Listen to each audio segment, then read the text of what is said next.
Halo teman-teman, kembali lagi bersama saya di channel H2YM.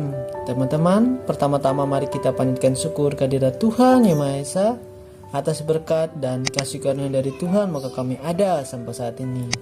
Nah teman-teman, pada video kali ini saya membahas mengenai contoh soal dari materi momen gaya. Materi momen gaya ini teman-teman kita pelajari di kelas 11 semester ganjil, yaitu bab 1 ya teman-teman. Nah teman-teman, sebelum membahas soal saya mengungkit sedikit mengenai materi ya teman-teman. Momen gaya itu bisa dikenal sebagai torsi teman-teman ya. Jadi momen gaya atau torsi itu memiliki simbol adalah tau. Ada ini teman ya. Hampir sama kayak J, namun J terbentuk C terbalik ya teman-teman. Dan ada memiliki beberapa rumus teman-teman. Di antaranya yaitu teman-teman tau sama dengan F kali R, di mana tau adalah momen gaya, F adalah gaya, R itu adalah jarak teman-teman ya. Rumus yang kedua, tau sama dengan F kali R kali sin theta. Rumus yang ketiga, tau sama dengan F kali R kali cos theta. Apa pada badannya sin dengan cos? Teman-teman, tergantung kita lihat yang kena sudut yang mana. Ingat teman-teman, namanya momen gaya berarti gaya yang diberikan pada suatu benda itu mengarah pada sumbu Y teman-teman ya. Mengarah pada sumbu Y, tergantung yang kena sudut sumbu mana teman-teman. Kalau kena sudut sumbu X berarti sumbu Y-nya menggunakan sin ya. Kena sudut sumbu Y berarti sumbu Y-nya menggunakan cos, kayak gitu ya teman-teman. Nah, untuk mempersingkat waktu, mari yuk kita lihat soalnya. Perhatikan gambar berikut. Nih teman-teman, kasih perumpamaan. Pada gambar ini kita kasih perumpamaan, ini adalah balok ya teman-teman.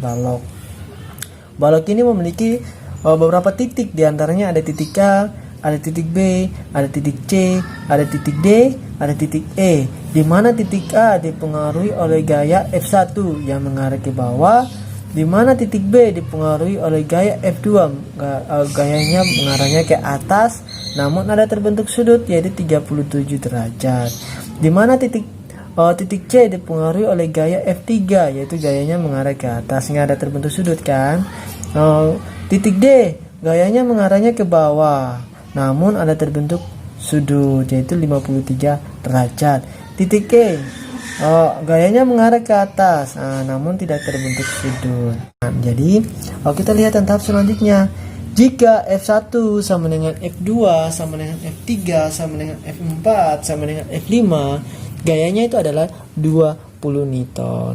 Dan AB, A ke B, B ke C, C ke D, D ke E itu memiliki jarak masing-masingnya adalah 1,5 meter. Nah, momen gaya di titik C sebesar, ternyata dari soal ini memerintahkan kami untuk mencari momen gaya di titik C teman-teman ya. Atau dikatakan C ini sebagai titik poros ya. Titik poros. Maksudnya kayak gimana? Kita coba kasih perumpamaan ya teman-teman. Nah, kasih kayak perumpamaan kayak gini. Ini titik C teman-teman ya. Ini gaya. Kalau seandainya saya mau mendorong benda ini mengarah ke atas, berarti titik C ini sebagai porosnya kayak gitu ya. Itu maksudnya kayak gitu. Nah, penyelesaian teman-teman, dalam tahap penyelesaian kita tulis dulu diketahuinya yang mana. Ada F1, ada F2, ada F3, ada F4, ada F5 sama dengan 20 Newton. Jaraknya AB, BC, CD dan DE itu adalah jaraknya adalah 1,5 meter. Ditanya adalah tau C, momen gaya pada titik C, kayak gitu ya. Langsung kita tulis jawab saja teman-teman ya. Jawab di mana tau C. Tau C atau momen gaya pada titik C sama dengan, jadi semuanya berpatokan pada titik C.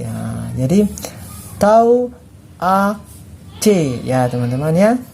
Tahap yang kedua tau B C. Tahap yang ketiga tau C sendiri. Tahap yang keempat D C ya. Tahap yang kelima E C, semuanya mengarah pada titik C teman-teman ya, karena titik poros. Nah kita lihat di sini teman-teman, kita lihat teman-teman, atau kita buat konsep dulu, konsep ya teman-teman, konsep searah jarum jam, searah jarum jam itu tandanya positif ya, berlawanan arah jarum jam, berlawanan arah jarumnya tandanya adalah negatif, kayak gitu ya. Searah jarum jam tandanya positif, berlawanan arah jarum jam tandanya negatif.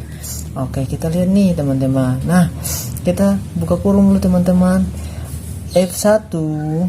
Nah, F1 kali AC ya, jarak dari titik A ke titik C. Ditambah B ke C. Teman-teman lihat nih. Gaya pada titik B ada terbentuknya sudut tidak teman-teman? Ada kan? Makanya F2 dikali sudutnya teman-teman lihat nih. Ini sumbu apa? Sumbu Y, ini sumbu X kan? Berarti yang terbentuk sudut, yang kena sudut itu pada sumbu apa teman-teman? Sumbu Y. Berarti yang kena sudut adalah cos, kalau tidak kena sudut adalah sin. Jadi karena F2 pada sumbu Y itu kena sudut, maka menggunakan rumus tahu yang ada cosnya teman-teman ya. Jadi dikali cos berapa tuh teman-teman sudutnya? 37 derajat dikali B C, jarak dari titik B ke titik C, ditambah teman-teman tahu C teman-teman ya. Jadi F berapa? F3 dikali C teman-teman ya. Jarak dari C ke C sendiri ya, jadi kita tulis C ya teman-teman ya. Ditambah lagi teman-teman, ditambah lagi D ke C teman-teman, D ke C, berarti menggunakan gaya apa?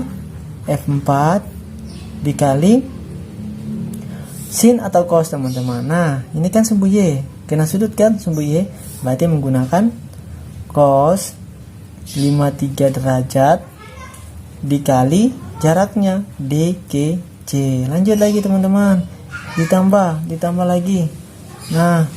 Ditambah E ke C, berarti F5 ada sudut tidak di F5? Tidak ada kan? Dikali dengan saya kasih jarak ke bawah, buka kurung, F5 dikali dengan E C, kayak gitu ya teman-teman. Kita lihat lagi tahap selanjutnya teman-teman. F1 searah jarum jam tidak teman-teman? Ini kan poros, kalau kita dorong benda, kita dorong mengarah ke atas ini, dia putar searah jarum jam tidak teman-teman ya? Searah tidak. Berlawanan arah jarum jam kan? Maka F5 itu gayanya negatif. Kayak gitu ya. F1 itu gayanya negatif. Lanjut F2 teman-teman. Untuk F2 teman-teman. Nah F2 ditarik ke atas. Ini kan porosnya di sini. Balok ini berputar mengarah ke atas. Searah jarum jam tidak? Searah kan, berarti positif. F3 teman-teman. F3 teman-teman lihat nih F3 poros, misalkan nih poros. Kalau saya memberikan gaya, apakah dia akan berputar di titik porosnya? Tidak akan berputar, berarti dibiarkan aja kayak gitu ya, positif kayak gitu. Lanjut untuk F4 teman-teman. F4 kita lihat nih, F4 ini poros nih. Benda ini ditarik di bawah. Oke, ditarik ke bawah ya, kita kasih arah ke atas begini. Kalau kayak gini berputar searah jarum jam tidak teman-teman? Searah kan, searah jarum jam, berarti tandanya adalah positif tetap ya untuk F4. Untuk F5 teman-teman, F5 kita lihat nih, balok kalau ditarik ke atas ya, dia akan berputar kayak gini teman-teman ya. Begini kan, searah jarum jam tidak teman-teman? Searah atau berlawanan? Berlawanan arah jarum jam kan, makanya F5 nya itu bertanda negatif. Nah untuk tahap selanjutnya teman-teman, kita tulis tahu C sama dengan, kita masukkan angka saja teman-teman ya. buka kurung tutup kurung, min 20 Newton kali AC. A ke C itu berapa teman-teman lihat. Kalau A ke B itu adalah 1,5 berarti A ke C adalah 1,5 tambah 1,5 adalah 3 meter tutup kurung ditambah BC teman-teman. B ke C berarti F2 nya berapa teman-teman? Tetap 20 Newton dikali cos 37 teman-teman ya. Cos 37 itu adalah nilainya adalah 0,8. Nah, B ke C itu adalah jaraknya 1,5 meter ya, tutup kurung ditambah teman-teman F3 nilainya adalah 20 Newton dikali teman-teman. Ini kan jaraknya poros. Jadi apakah dari titik poros ke C ada jarak tidak? Nah, tidak ada kan? Makanya jaraknya tetap adalah 0 meter kayak gitu ya teman-teman. Nah, lanjut untuk selanjutnya. Ditambah F4 teman-teman. F4 tetap nilainya adalah 20 Newton dikali cos 53 teman-teman ya. Cos 53 adalah 0,6 D ke C. Nah, D ke C kan tetap adalah 1,5 meter jaraknya ya. 1,5 meter. Untuk tahap yang min F5 teman-teman ya. F5. Nah, kita taruh di bawah ya F5. Min F5 tetap 20 Newton dikali jaraknya E ke C. Nah, teman-teman lihat nih. 1,5 E ke D adalah 1,5, D ke C adalah 1,5, berarti dia totalkan adalah 3 meter kayak gitu ya teman-teman. Nah, tahu C sama dengan min 20 kali 3 adalah min 60 Newton kali meter. Tahap selanjutnya kali lagi ya, ditambah lagi min 20 dikali 0,8 dikali 1,5 hasilnya berapa teman-teman? 24 Newton kali meter ya teman-teman. 20 dikali 0 hasilnya berapa? Nah, tetap 0 Newton kali meter. Tahap selanjutnya lagi ditambah 20 dikali 0,6 dikali 1,5 hasilnya berapa teman-teman? Nah, hasilnya adalah 18 Newton kali meter. Dikurangi teman-teman ya, ini kan ada tanda negatif ya.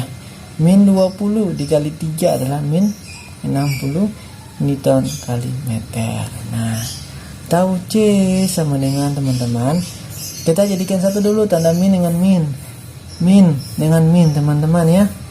Min 60 dikurangi min 60 hasilnya adalah min 120 Newton kali meter.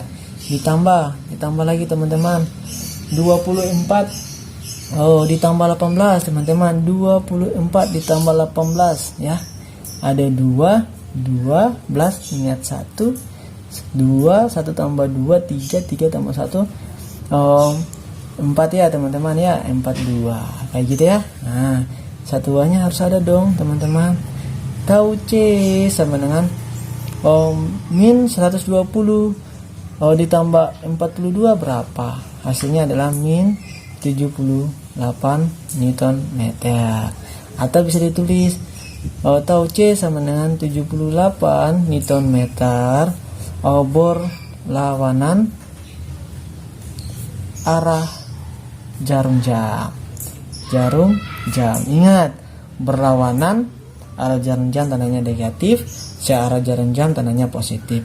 Karena tanda negatifnya kita hilangkan, kita jadikan kata-kata yang artinya berlawanan arah jarum jam kayak gitu ya teman-teman. Nah, untuk momen gaya pada titik C kita telah memperoleh jawabannya teman-teman ya. Kita bisa lihat di option, apakah jawabannya di option A ternyata bukan, di B ternyata bukan, C ternyata bukan, ternyata jawabannya ada di option D teman-teman ya. Nah, teman-teman, untuk videonya cukup sampai di sini saja ya teman-teman. Kalau ada hal-hal yang ingin mau ditanyakan, silakan teman-teman mengomentari video kami di channel H2YM. Teman-teman jangan lupa ya untuk di like, share, dan subscribe videonya agar channel kami lebih berkembang lagi ke depannya. Akhir kata